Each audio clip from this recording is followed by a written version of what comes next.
Hoy nosotros estaremos cubriendo la oración más corta que haya salido y que haya sido registrada de parte de Jesús. Pero su brevedad no se compara con su profundidad en lo más mínimo, ni tampoco se compara con el poder de transformación que esa sola oración puede tener. Que la oración tiene, que encuentre aplicación en tu vida, en la mía, ya depende de nosotros. Pero esta oración tiene el potencial de cambiar, subraya la próxima palabra, radicalmente una vida, radicalmente un matrimonio, los líderes de una iglesia, la iglesia por completa, el movimiento cristiano entero, simplemente si la creyéramos y la viviéramos. La oración se encuentra en un solo versículo, pero para fines de brindar contexto vamos a leer varios de esos versículos. Ya mencioné el capítulo 22 de Lucas. Es algo que ocurre inmediatamente después que la Santa Cena había sido celebrada por parte del Señor y ellos salen hacia el huerto de Getsemaní. Ya Judas había salido del grupo, de manera que quedaban 11 con el Señor. Y el Señor, dice el texto de Lucas, comenzando en el versículo 41, y se apartó de ellos como a un tiro de piedra. Y poniéndose de rodillas, oraba diciendo, esta es la oración, Padre, si es tu voluntad, aparta de mí esta copa, pero no se haga mi voluntad, sino la tuya. Fin de la oración. Entonces, se apareció un ángel del cielo que lo fortalecía y estando en agonía, oraba con mucho fervor y su sudor se volvió como gotas de sangre que caían sobre la tierra. Yo creo que ahora puedes ver claramente que a pesar de que los versículos son cortos, la oración está en uno solo de esos versículos. Y de las 10 oraciones que aparece en el Evangelio de Lucas, que Jesús hiciera, esta es la única que nos provee el contenido de la misma. Es una oración altamente judía, el trasfondo es altamente judío. Jesús terminó de celebrar la última cena, donde él instauró el nuevo pacto en su sangre, que iba a ser sellado el próximo día con su muerte. Jesús había compartido el pan, simbolizando cómo su cuerpo sería partido. Jesús había compartido varias copas de vino y se presume que probablemente inauguró el nuevo pacto en su sangre con la tercera de esa copa. Recordemos que esta fue una cena de Pascua, aquella fiesta que se celebraba todos los años, continúan celebrándola para recordar aquella ocasión cuando Dios liberó al pueblo de las garras de Faraón, después de la última plaga, cuando Dios instruyó a su pueblo a que matara cada cabeza de hogar, matara una oveja y tomara la sangre y la pusiera sobre los dinteles, para que cuando el ángel de la muerte pasara pudiera preservar el unigénito de cada familia judía, apuntando a lo que él vendría a hacer en un futuro. Terminada la cena, ellos salen del aposento alto. Los evangelios relatan que iban cantando un himno. Jesús llega al área del huerto de Getsemaní, donde se nos dice que él acostumbraba a ir, de manera que esta no es la primera vez que Jesús iba a estar allí, la primera vez que iba a orar allí. Llegó con 11.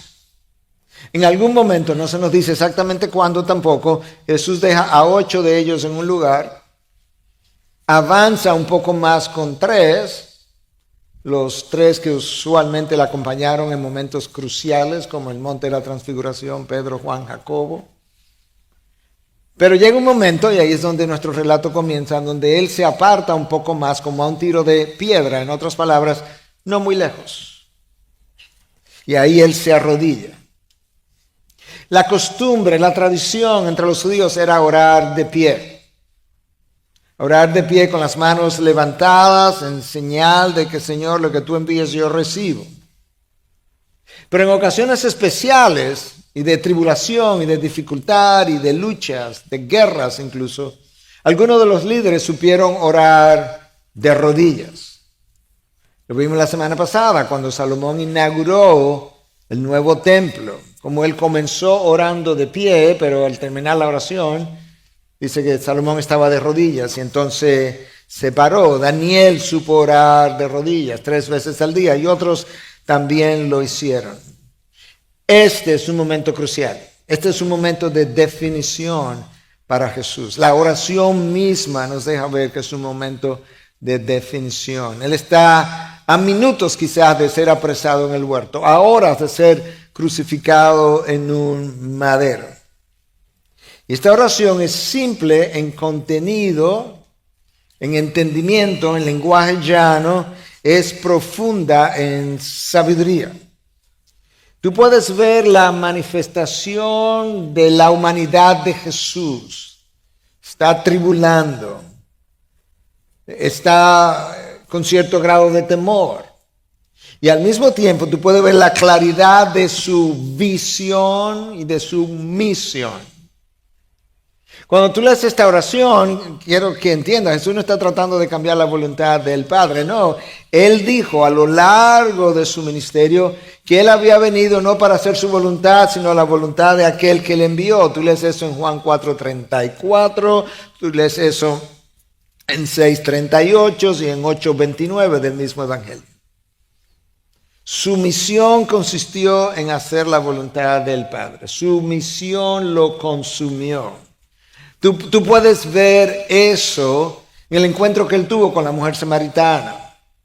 Tiene un encuentro con esta mujer, comienza a hablar, los discípulos eran mediodía, aparentemente tenían hambre, quizás no habían desayunado, y ellos decidieron ir a comprar, a buscar comida, y luego regresan. Cuando regresan, ellos lo encuentran hablando con la samaritana, y de alguna forma entendieron que Jesús como que no estaba por comer en ese momento.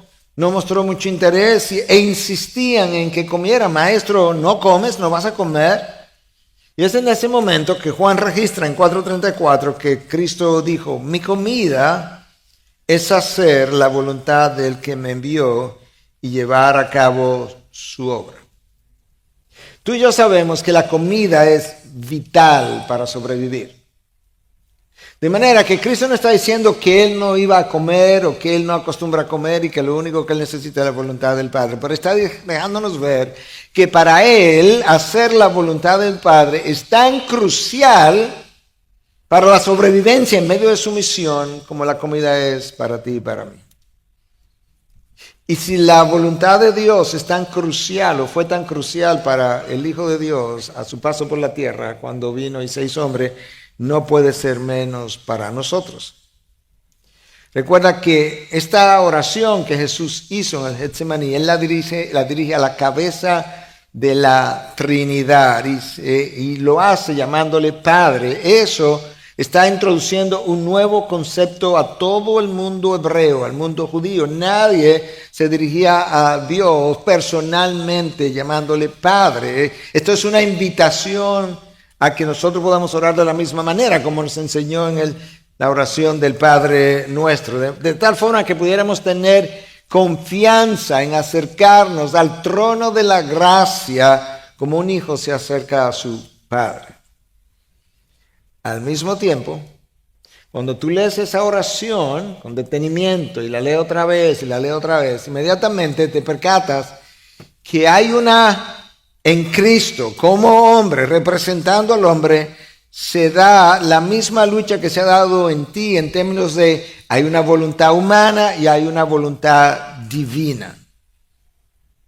Siendo él 100% hombre y 100% Dios, sería imposible, yo no uso esa palabra con ligereza, que la lucha no se diera. Porque esto es Dios hecho hombre, representando al hombre, tomando el lugar del hombre. Y la lucha en este caso se da, entre otras cosas, porque Cristo sabía lo que enfrentaría en las próximas horas. Estaba el sufrimiento físico de los latigazos, de los palos, los golpes con varas.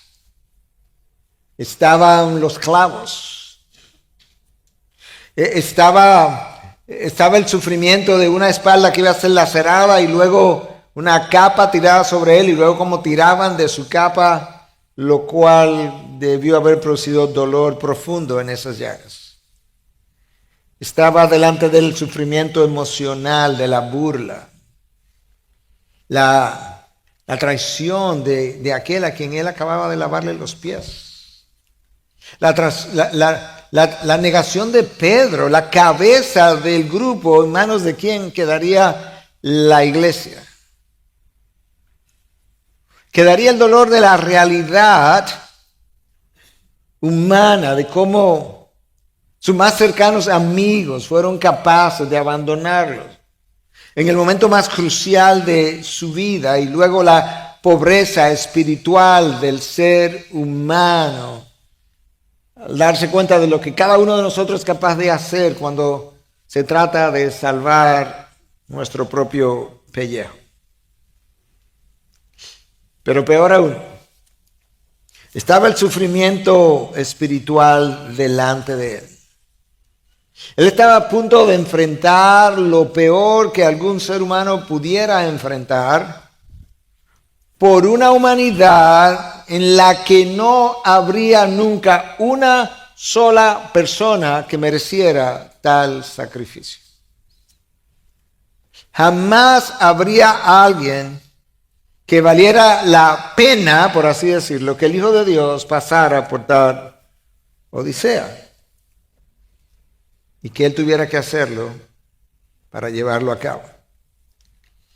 Pero el peor de todos los dolores, yo sé que hemos hablado de esto en otras ocasiones, pero yo quisiera que tú pudieras, en los próximos 2 o 3 minutos, poder como reflexionar profundamente para entenderlo. El peor de todos los dolores fue el dolor espiritual de en un momento dado sentir el abandono del Padre que lo hace clamar: Dios mío, ¿por qué me has abandonado?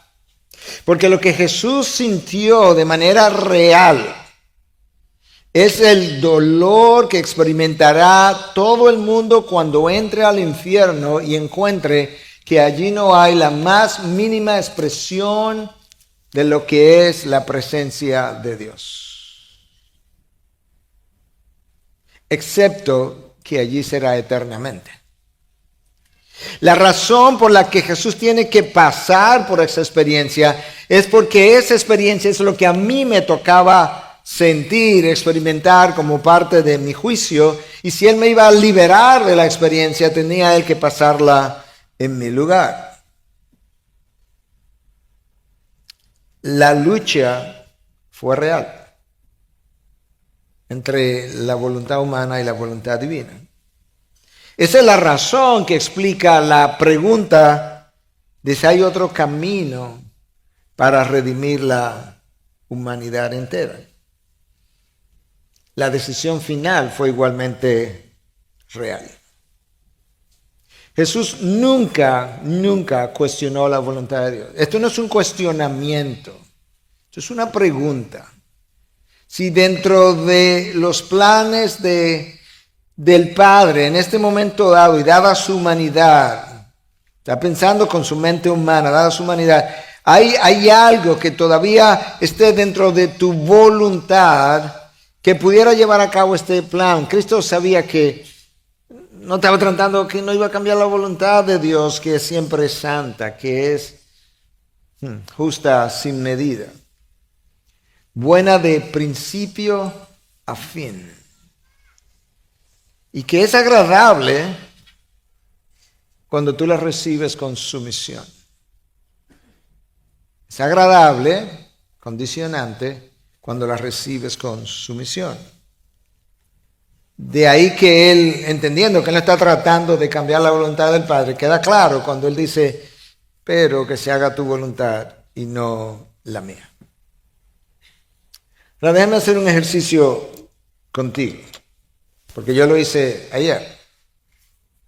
Es una pregunta retórica. Suponte que Dios se te apareciera hoy domingo, a cada uno de nosotros. Dice: mira, piensa en algo pesado, grande de tu vida que tú quisieras cambiar? Piénsalo, porque yo hice el ejercicio y quiero que lo pienses. Y que Dios te dijera, ok, ora, hazme la oración. Cuando tú terminas de orar, te dice, ok, mira, esta es la respuesta a mi oración, a tu oración. Pero, por el día de hoy yo decido hacer una excepción. Por el día de hoy yo voy a dejarte que tú exprese la voluntad que tú tienes para esa petición y yo la voy a conceder. Voy a hacer tu voluntad y no la mía. ¿Entendiste el ejercicio? ¿Tú piensas que mejoraría la respuesta de Dios? ¿Tú piensas? Claro que no. ¿Tú piensas que la empeoraría? Claro que sí. ¿Cuál es la lucha? ¿Cuál es la lucha con la voluntad mía versus la voluntad de Dios? Porque esa es la respuesta. Jesús sabe eso. Déjame decirte cuál es el problema con la voluntad humana. Las dos hacen demandas, la voluntad humana y la voluntad divina. La voluntad humana hace sus demandas en términos de deseos, temores reales, buenos y válidos, o pasiones humanas que pueden ser pecaminosas, según el caso. Esa es la demanda, a lo que apela. La voluntad divina apela a la mente y el conocimiento que tiene de lo que Dios ha revelado. Sus demandas las hace en términos lógicos, de propósitos y de significado eterno. La humanidad humana, como ya vimos, apela a las emociones. La voluntad humana tiene que ser sometida. La voluntad divina tiene que ser obedecida. La voluntad humana es tan variable que a veces tú piensas una cosa en la mañana y en la tarde o antes de que llegue la tarde ya hablaste con alguien, leíste algo, oíste algo y ya has cambiado de opinión. ¿No te ha pasado? ¿O es a mí solamente me pasan cosas así? La voluntad humana es variable, la voluntad divina es inmutable. La voluntad humana es microscópica. Yo creo que esta es como una de las mejores de todas para entender. Microscópica. Tú ves algo pequeñito y ahí debajo del lente del microscopio está tú, el aquí y el ahora. La voluntad divina es telescópica. Y está Dios en el telescopio y su plan eterno. ¿Cuál de esas dos voluntades tú quieres? Hay una lucha. Mírala aquí. Padre, si es tu voluntad, aparta de mí esta copa. Es como si hay otro camino, yo prefiero ese otro camino. Pero no se haga mi voluntad, sino la tuya. Jesús comienza apelando a Dios. Jesús sabe que todo comienza con Dios y termina con Dios. ¿Tú notaste esa oración cómo comienza y termina con Dios? Padre, ahí está Dios. Si es posible, ahora entra Jesús. Haz que esta copa pase de mí. Ahora vamos a terminar con Dios. Pero que se haga tu voluntad y no la mía. Jesús tiene claridad de cómo es que él debe orar. Pero él tiene que orar como está orando, porque no puedes olvidar que aunque Él es Dios, era Dios, es Dios, Él vino a representarnos a nosotros. Él vino a vivir como hombre, a sentir como hombre, a sufrir como hombre, a someterse al Padre como hombre, para eventualmente morir en lugar del hombre. No podía ser de otra manera. No puede morir en mi lugar si no vive como yo, si no siente como yo, si no es tentado como yo. De manera que aquí en el jardín, Él está experimentando lo que muchos de nosotros hemos experimentado.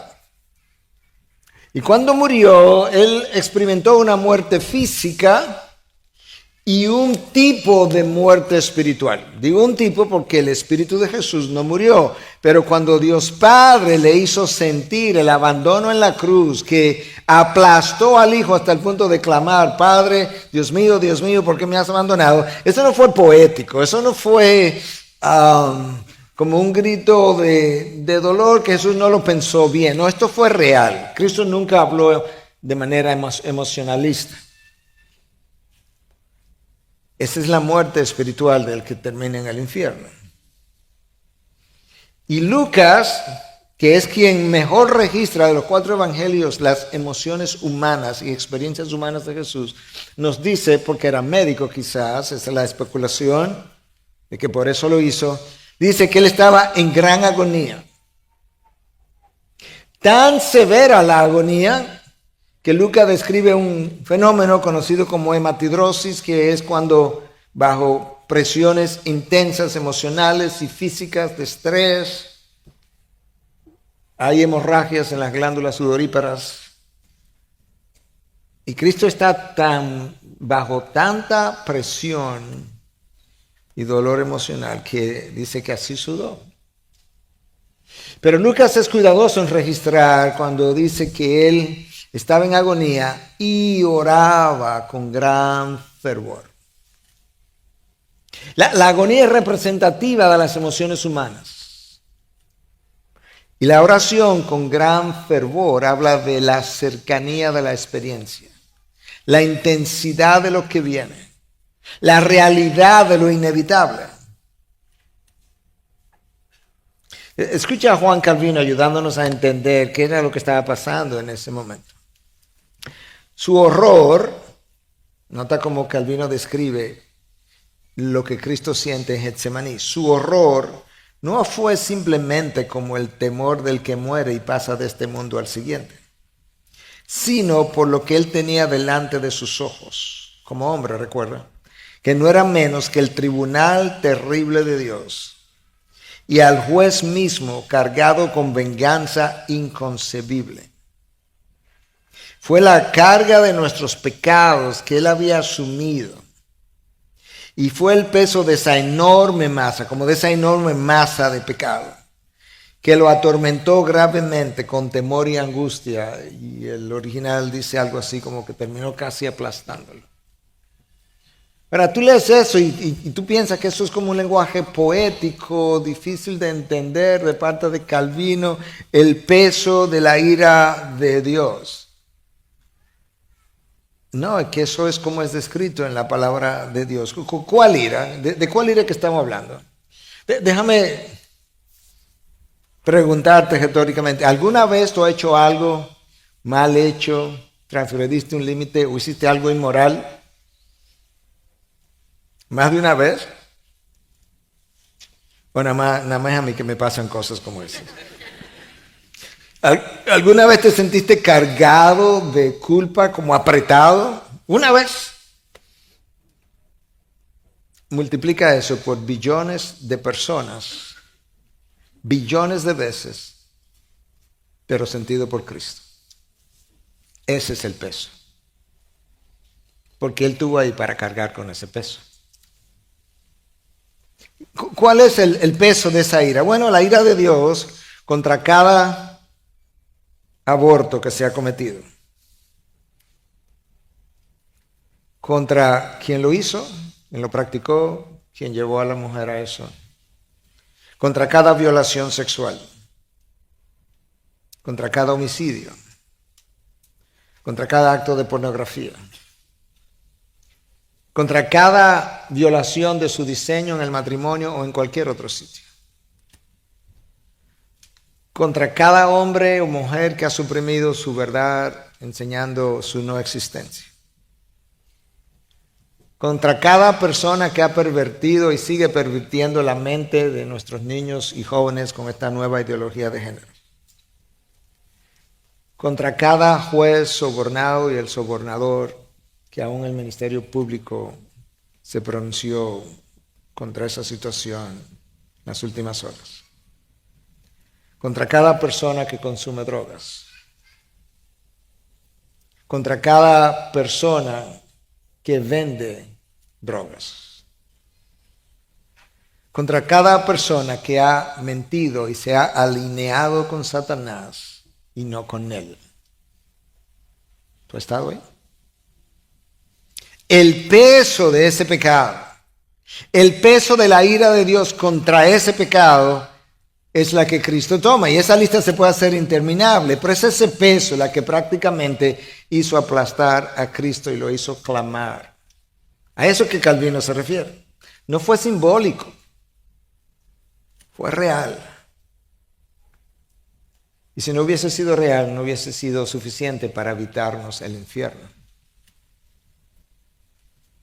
Pero nota que en ese momento donde él está sudando gotas de sangre, Jesús no se retira de la misión encomendada. Él no dice, hasta aquí yo llegué, ya yo me he sometido bastante. Y Jesús conociendo, mejor dicho, el Padre conociendo el peso de lo que venía, ¿sabe lo que hizo con su hijo? Que está ahí como hombre, recuerda, que le envía un ángel, dice Lucas, para ministrarle. Yo no sé lo que el ángel le dijo. Yo no sé si lo abrazó, porque Cristo está ahí como hombre, recuerda. No sé si se arrodilló con él. Yo lo que sé es que Dios de repente se dio cuenta, dijo, habrá uno más en el jardín, como hubo uno más entre las llamas. Nosotros nunca vamos a atravesar una situación como la de Jesús, pero cuando nos toca atravesar situaciones, Hebreos 1:14 nos dice que los ángeles son espíritus ministradores enviados para servir a aquellos que han de heredar salvación. Eso somos tú y yo. Y el mismo autor de Hebreos nos recuerda que algunos de nosotros, sin saberlo, hemos estado con ángeles y hemos entretenido ángeles. Y si el ángel no fuera suficiente, Dios ha puesto en nosotros su Espíritu, la tercera persona de la Trinidad. Y si eso no fuera suficiente, tiene a la segunda persona de la Trinidad a su diestra intercediendo por nosotros. Hay uno más entre las llamas, hay uno más sobre las aguas. Como hombre, Jesús pregunta, ¿hay alguna otra posibilidad de que yo pueda redimir esta humanidad sin lo que está delante de mí, sin las laceraciones, sin los clavos? En esa circunstancia Jesús hace una pregunta. Que preguntemos a Dios, Dios no tiene ningún problema con eso. La dificultad está en que cuando nosotros llegamos a situaciones de ese tipo que no se asemejan al Getsemaní de Cristo. Por eso yo hablé de orando en mi Getsemaní, que será diferente. Similar comparativamente. Cuando nos sentimos débiles en dificultades o sentimos el horror en medio de una dificultad, nuestra tendencia no es, Dios, no hay otra forma. No, nosotros tendemos a rebelarnos, a irarnos, cuestionamos su bondad. Tú sabes, en un examen nunca diríamos eso, pero esto es como suena, lo he oído 1000 veces en consejería. Pastor, yo sé que Dios es bueno, pero, no, su bondad no tiene ¿pero qué? Dios es bueno. ¿Acusamos a Dios de injusto? No, porque yo sé que Dios me tiene en esto, pero ¿hasta cuándo que yo voy a aguantar? En otras palabras, ¿hasta cuándo que ese juez piensa que yo voy a aguantar esta injusticia? Y si no fuera por Dios, nosotros terminamos alejándonos de Dios, pensando, yo regreso más tarde. El problema es que cuando tú lees a Hebreos 6, muchos de esos no regresan más. Jesús hace la pregunta, si es posible. Ahí hay un reconocimiento, hay un trasfondo judío detrás. Si tú lees la palabra en el Antiguo Testamento, yo no sé cómo que la gente no disfruta el Antiguo Testamento. Para mí el Antiguo Testamento es como miel a mi paladar. El Antiguo Testamento está lleno, repleto de personas orando, reconociendo la soberanía de Dios como el que está en control de todas las circunstancias. Dicho con esas palabras o dicho con otras. Si es posible, tú que eres soberano, tú que decides las cosas. Y la frase, esta copa, también es una expresión eminentemente hebraica, judía. Hacía referencia a la suerte que Dios me tenía guardada, sea buena o sea mala. Tenía connotaciones buenas en ocasiones y connotaciones malas en otras ocasiones. En el Salmo 23, cuando David escribe, mi copa está rebosando, está hablando de cómo las bendiciones de Dios le esperan y rebosan la copa. Pero cuando los profetas usan la expresión la copa, dicen la copa de la ira de Dios. A esa copa es que Cristo se está refiriendo. A la copa de la ira de Dios. Él está pensando, es posible que esa copa pase de mí. Esta experiencia de Cristo en el huerto de Getsemaní no debe enseñarme a mí solamente a orar. No, me enseña mucho acerca de cómo orar, pero debe mostrarme el amor infinito de Cristo por mí, que pasa a través de todas estas vicisitudes y todo lo que vendría después, no mereciendo yo dicho perdón, porque tenía la intención de salvarme.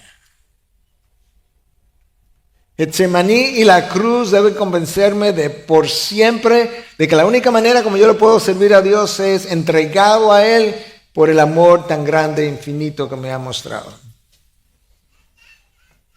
Escucha, déjame leerte esto. Jesús murió a su voluntad para dar paso a la voluntad del Padre.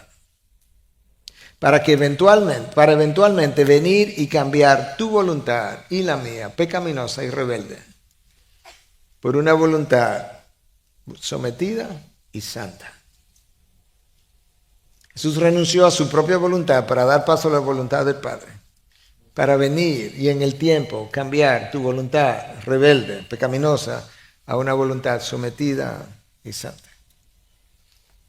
En esta oración, Cristo reconoce la soberanía de Dios cuando dice que se haga tu voluntad y no la mía. La oración que Jesús hizo en Getsemaní representa una oración de renuncia. ¿Tú quieres saber qué es una oración de renuncia? ¿Qué es una oración verdaderamente de renuncia?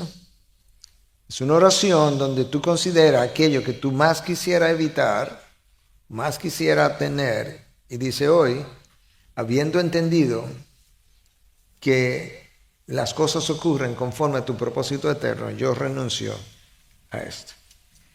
Jesús entendió lo entendió todo el tiempo, que el propósito de la oración no es cambiar una voluntad que siempre es perfecta. ¿Cómo se nos ocurre? Y sin embargo, siempre resultamos desilusionados cuando mi voluntad en mi petición no es concedida.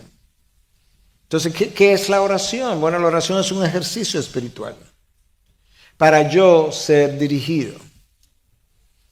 Yo necesito dirección. ¿Hacia dónde? Hacia los propósitos de Dios. Yo oré para que este mensaje fuera dirigido por Dios hacia las necesidades de aquellos que escucharían. La oración es un ejercicio espiritual para yo ser calmado de la ansiedad en medio de la cual nosotros vivimos. Hay ocasiones en que nosotros estamos ansiosos porque estamos viviendo experiencias particulares y sabes que nuestra humanidad es tan frágil que hay ocasiones como hoy cuando llegué a la iglesia donde yo estaba en un sentido mentalmente calmado, pero yo estaba, como dicen en inglés, jittery. Mi esposa me ha oído decir eso un número de veces y siempre hablaba, me digo, no sé, es algo que pasa, no sé qué es. Y mientras adorábamos y orábamos, el Señor cambió mis sentimientos y lo que estaba experimentando. Yo creo que es parte de la guerra espiritual. Es un ejercicio espiritual para nosotros ganar una perspectiva agigantada de cómo son las cosas. ¿Cuál es esa perspectiva? Por encima del sol. Es desde ahí que hay una vista real. Cuando yo tengo esa vista real, yo puedo pasar por el fuego, yo puedo pasar por las aguas. Los mares se pueden agitar. Porque yo lo que tengo es una perspectiva terrenal, microscópica, de cómo las cosas parecen. Y Dios en la oración me encumbra y me dice, mira hijo, de aquí luce muy diferente. La oración permite ampliar el foco de lo que está ocurriendo, de lo que a mí me está ocurriendo, para yo ser reenfocado. Cuando Jesús llegó a Getsemaní, cuando salió de ahí, había entregado la última fibra de su voluntad. Ese es el llamado, no para Jesús, es el llamado para todos nosotros. Escucha lo que Cristo había enseñado. Estamos en Lucas 22, le vamos a dar para atrás a Lucas y vamos a ir a Lucas 9, versículo 23. Si alguien quiere seguirme, o sea, si tú quieres, Señor, puedo seguirte, voy donde tú quieras. Cristo dice, ok, esta es la fórmula. Niéguese a sí mismo, tome su cruz cada día y sígueme. La Nueva Traducción Viviente dice, si alguno de ustedes quiere ser mi seguidor, tiene que abandonar su propia manera de vivir, tomar su cruz cada día y seguirme. Hay 2 o 3 palabras claves ahí. Niéguese es una, es como muere. Abandona tu estilo de vida. Si quieres seguirme, si no, tú no tienes que seguirme, yo estoy diciendo si quieres. Y lo segundo es que esto es una decisión diaria. Esto no es que yo bajé a las aguas del bautismo, a la congregación le dije, ya yo, como suele decirse muchas veces, ya yo morí, ahora Cristo vive en mí. Veamos dentro de un mes. Cada día, dice el texto. Jesús sabe que hay una lucha entre esas dos voluntades. Nunca ha sido diferente. Abraham tuvo que renunciar a su tierra y a su parentela. Y luego tuvo que renunciar al único hijo, al hijo de la promesa. Y en verdad renunció porque lo puso en un altar y lo fue a matar, habiendo ya renunciado a él. Y cuando estaba a punto de hacerlo, Dios le dice a Abraham, detente. No lo hagas. Pero renunció. Moisés, en un momento dado, Dios le dice, no vas a entrar a la tierra prometida. Y aunque él tuvo esa lucha y le pidió a Dios más de una vez que le permitiera entrar, ¿sabes qué? Después que Dios lo descalifica para entrar, Moisés sirvió al pueblo con la misma pasión por años. Por años. Sirvió a Dios y al pueblo, como si él fuera a ser parte de la tierra prometida. En otras palabras, a mí no me llamaron a entrar, a mí me llamaron a ser fiel. Ana era estéril, no podía tener hijo. Señor, yo te pido un hijo. Y si tú me lo das, te lo devuelvo y te lo entrego.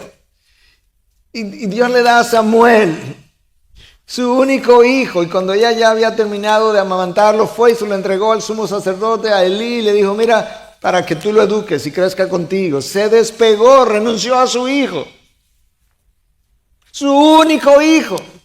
Después que era estéril y quería uno, pero no para ella, para Dios. Lucas renunció a su profesión, no un sacrificio tan grande como el de Ana. Pablo renunció a su salud cuando aceptó el aguijón. Dios no tiene problemas cuando tú y yo tribulamos en la lucha de esas dos voluntades. El problema comienza a aparecer cuando yo deseo que Dios me conceda lo que yo pido, lo que yo entiendo a mí me hace sentir bien.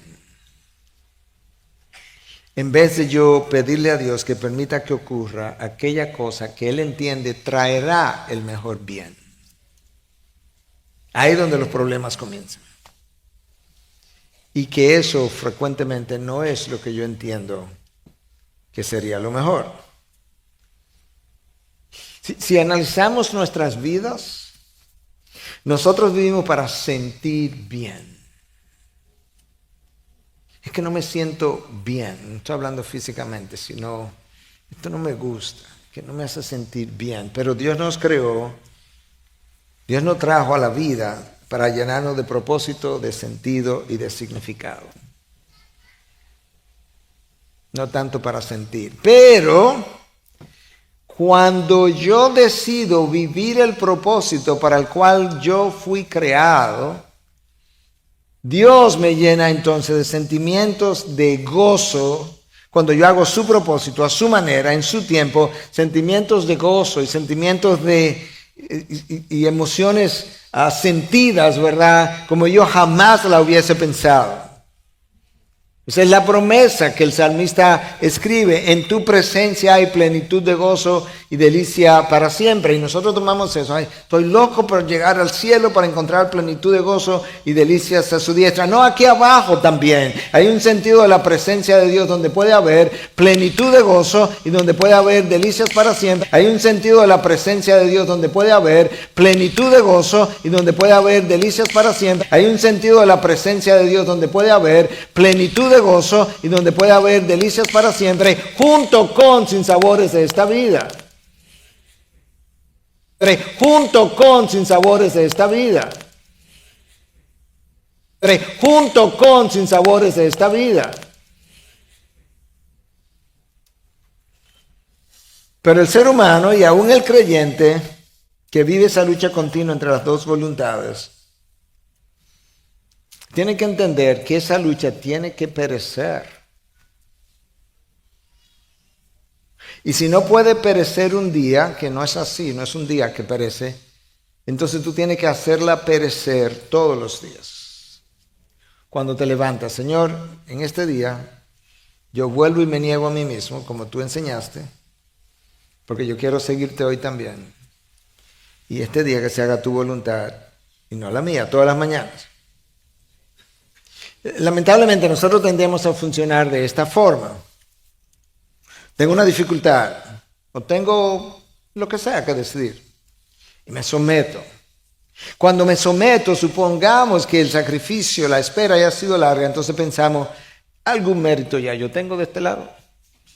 La próxima vez que tengo que someter, no me tengo que someter ya porque aquí yo gané mérito, déjame pasarlo para acá para que me concedan entonces esta petición. Y Dios dice: no, porque es que todos los días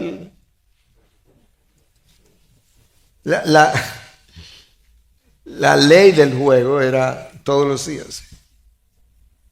Como que Dios debiera dejarme tomar en cuenta mi decisión anterior para concederme la posterior. Como: Dios, yo me someto otra vez, pero la próxima no. ¿Cuántas veces? Ahora, no pase por alto que en Getsemaní, cuando Judas describe la agonía, dice que inmediatamente lo próximo que sigue, dice: y Jesús oraba con intenso fervor. ¿Por qué yo vuelvo a traer eso a colación? Porque frecuentemente la ausencia de oración implica presencia de resistencia. La ausencia de oración implica presencia de resistencia. Ahora, hay ocasiones en donde ha habido mucha oración, pero para traer lo que yo deseo, lo que yo demando, lo que yo necesito para sentirme bien. Tú recuerdas, yo no sé cómo Dios hizo esto en su voluntad y su soberanía, pero bueno. Tú recuerdas que Ezequías, el rey Ezequías, se enfermó. Y Dios lo visitó y le dijo: Ezequías, va a morir. Ha llegado tu hora. Uno pensaría que la respuesta a la manera de Cristo sería: bueno, Dios, yo quisiera vivir más, pero que se haga tu voluntad y no la mía. Pero Ezequías no oró de esa manera. Ezequías pidió por más años. Y entonces Dios, en su voluntad permisiva, le dice: ok, Ezequías, tiene 15 años más de vida. ¿Tú sabes lo que pasó en esos 15 años? ¿Verdad? Él le nació un hijo. ¿Tú sabes cuál fue su nombre? Manasés. ¿Tú sabes lo que Manasés hizo? Manasés no solamente llegó a ser el peor rey de Israel, sino que deshizo todas las reformas espirituales que su padre había introducido.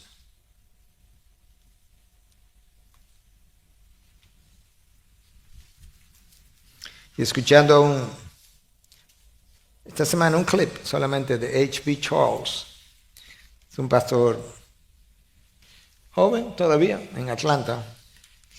Y haciendo referencia a este hecho, decía, algunos de nosotros preferimos que eso ocurra antes que renunciar a nuestras demandas. Ahora, cuando tú oras con Dios en el centro, hay fervor, pero hay fervor para pedir lo que Dios quiere. Hay fervor para pedir que Dios nos dé la gracia para someternos a la situación que esté ocurriendo. Hay fervor para pedir fortaleza para la prueba. Sabiendo, recuerda que la voluntad divina apela a la mente y a lo que conoce. Entonces ahora yo digo que oramos de esa manera, por fortaleza y por gracia, sabiendo que su propósito se hará, que su propósito prevalecerá, que su propósito se celebrará en la eternidad, que su propósito es el que tú desearás en la próxima vida, para haberlo hecho en esta vida, y que su propósito es el único que te puede traer verdadero gozo en tu vida, en este lado y de aquel lado, en esta vida y en la venidera. Yo puedo tener una alegría temporal de la carne, no va a durar. Eso es lo que Getsemaní representa para nosotros. Representa el lugar donde yo dejo la última fibra de mi voluntad. Déjame seguir con la ilustración. Jesús llega a Getsemaní con 11 y hay 8 que se quedan ahí en un lugar X. Yo creo que algunos de nosotros llegamos ahí. Y luego Jesús se acerca un poco más y va con 3. Yo creo que algunos de nosotros llegamos ahí. Y luego él, como a un tiro de piedra, se aleja y está solo. Yo voy a llamar Getsemaní, permítame ahora por el momento, a ese lugar donde él está solo y no a todo el huerto. Entonces nosotros llegamos a las inmediaciones de nuestro Getsemaní y decimos, no, ya yo llegué ahí, yo entregué. Y luego 6 meses después, alguien está al lado tuyo que te conoce y dice, bueno, tú entregaste, pero recogiste. Porque estuvimos cerca. Todavía otros dicen Getsemaní, yo por ahí ni paso. Pero donde Dios nos quiere es en la entrega completa y absoluta de esa voluntad. Hermanos, yo no sé si tú has visto la palabra o te has fijado o has pensado en personas como un Pablo, por ejemplo. La vida es mucho más fácil después de Getsemaní. Tú no encuentras a Jesús sudando gotas de sangre en la cruz. Eso pasó. Tú no encuentras a los evangelistas diciendo que Jesús estaba en gran agonía en la cruz. En un momento dado, claro, el Padre me abandonó, me dejó sentir todo el abandono, ¿verdad? Que va a sentir aquello que entran al infierno. Sí, eso. Pero no con la misión, no con el sufrimiento físico, nada de eso. No hay más agonía. De hecho, Él está ahí en la cruz diciendo, Padre, perdónalos porque no saben lo que hacen.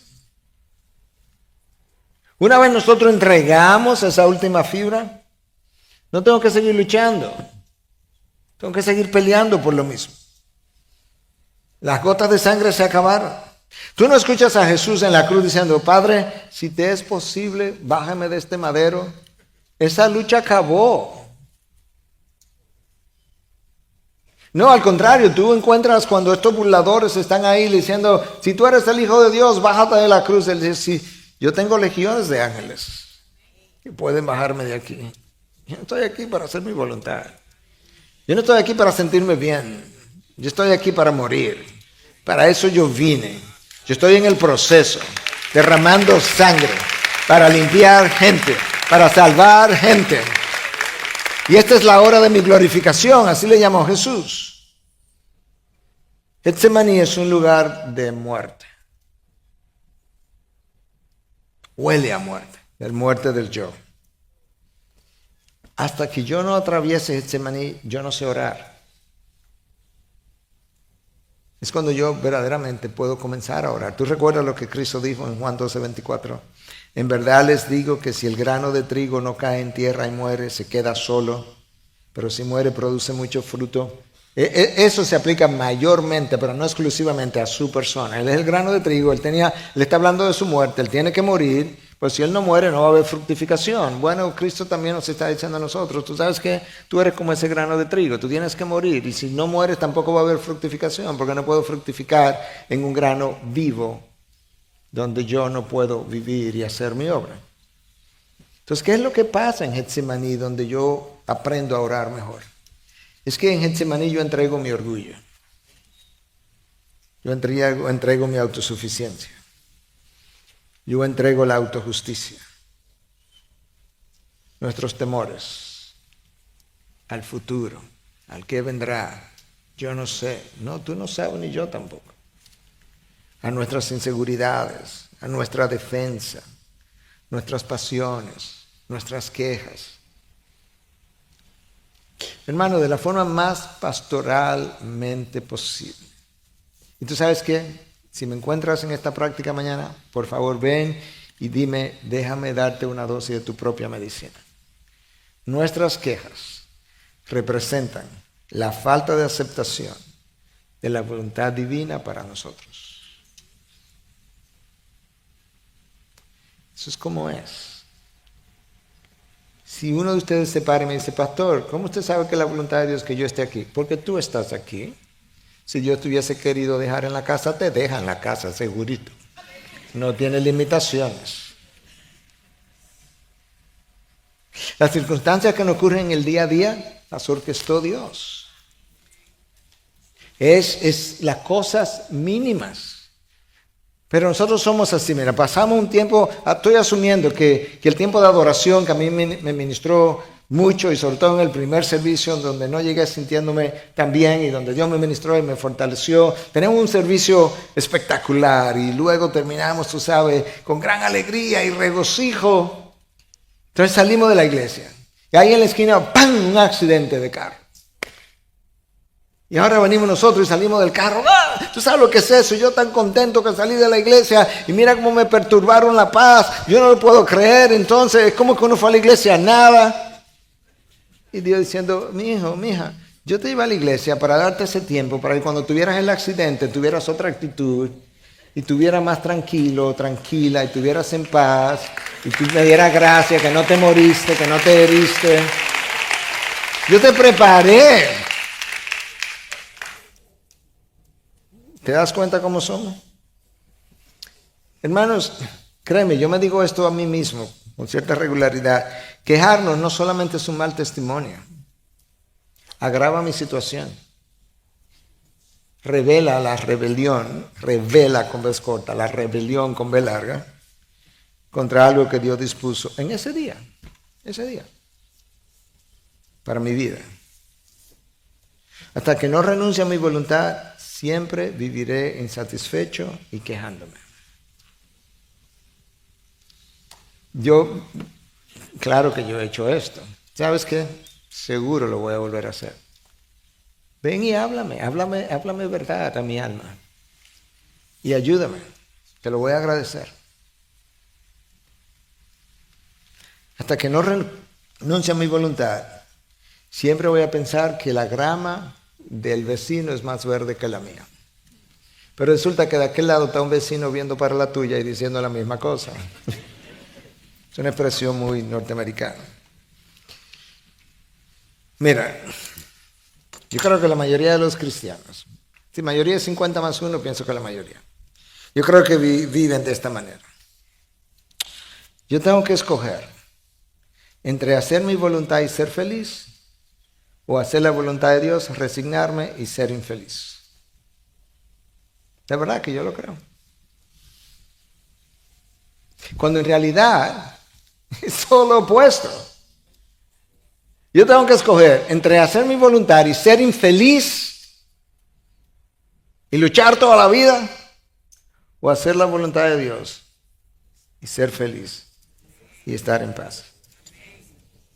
El apóstol Pablo estaba tan consciente de la importancia que tiene que el creyente conozca la voluntad de Dios, que escucha cómo él escribe a los colosenses, que estaban en una situación X. Por esta razón, también nosotros, desde el día que lo supimos, lo que me informaron, no vamos a entrar en detalles ahora, No hemos cesado de orar, no he parado de orar. ¿Por qué? En los Colosenses, por ustedes. ¿Qué es lo que está orando? Que nos saquen de ahí, que termine la situación. No. Pidiendo que sean llenos del conocimiento de su voluntad en toda sabiduría y comprensión espiritual.